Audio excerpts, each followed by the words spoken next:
A Manitoba father's heartbreaking loss has led to a campaign to raise awareness about the dangers of drugs like fentanyl. Joseph Fourre's 31-year-old son, Harlan, died from a drug overdose in April 2023 in the Paw. Since then, his father, Joseph, has been on a mission to raise awareness about the dangers of recreational drugs with a campaign, No Thanks, I'm Good. Joining us now is that father, Joseph Fourre. Good morning, Joseph. Good morning. Thanks for joining us. Now, this is such a difficult thing to talk about. It's been over 2 years.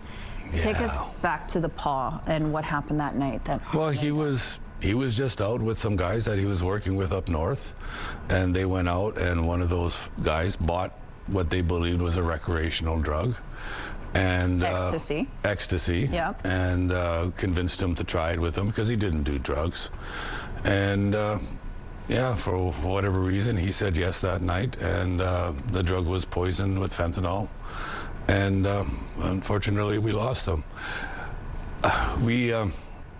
Harlan died of a fentanyl poisoning, and I know we use that word overdose quite a bit, and I'm trying to make that shift because this is what's happening with a lot of the deaths. Fentanyl poisoning is probably becoming the #1 killer of young people between the ages of 10 and 29. Oh my goodness. You know, so it's one of the reasons why we do what we're going to do on Saturday.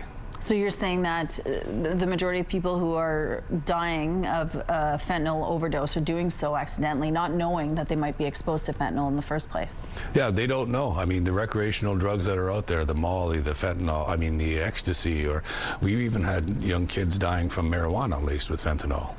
So that's why I really wanted to term fentanyl poisoning, because these kids, these young people, these recreational users, even the weekend cocaine user, you know, could die from fentanyl poisoning. You know, so we wanted to raise awareness. The whole idea behind Fentanyl Awareness Day was, one, is to remember the victims of fentanyl.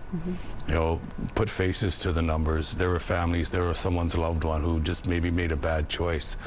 You know, the second was to create that awareness. You know, it's a school year, kids are meeting new people for the first time, and maybe that peer pressure to try something for the first time increases. So we want to start having those conversations at this time of year about fentanyl and recreational drugs. And that's where the No Thanks, I'm Good campaign came from as well, right? Yeah, No Thanks, I'm Good came from him. I mean, that's what he usually said when he was offered drugs. Right. So that No Thanks, I'm Good was geared towards, you know, young people to give them up a lot of drugs. Okay, so you're having the Fentanyl Awareness Walk happening on Saturday. Yes. Tell us about this t-shirt. We've got the branding, and so the first 200 people that will come out will get the t-shirt. Okay. And if you look on the back, it says, you know, fentanyl poisoning, don't think it can't happen to you. And that's the real message that we want to send to recreational drug users, people thinking about doing drugs for the first time, is that fentanyl is out there. Okay. And it's in all drugs. There's not a drug that can't be poisoned by fentanyl. So if you think you're going to do some drugs tonight, you know, don't think it can't happen to you. You may get that rogue dose.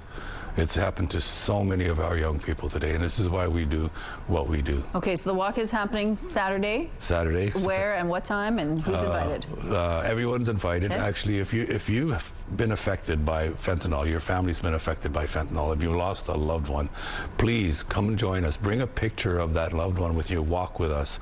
Walk with them, because they didn't ask for fentanyl. This is something that they didn't choose. So the walk is at the Odina Circle. We're gathering at 1 o'clock, and we'll be walking to the ledge, down Main Street, down Portage, down Memorial. We want to make a presence. I've also got a wonderful message from the fentanyl czar that I met in Ottawa last April to read to Manitobans from him. Okay, well, thank you so much for doing this with us, and for, again, our sympathies to you and your family on the loss of your son.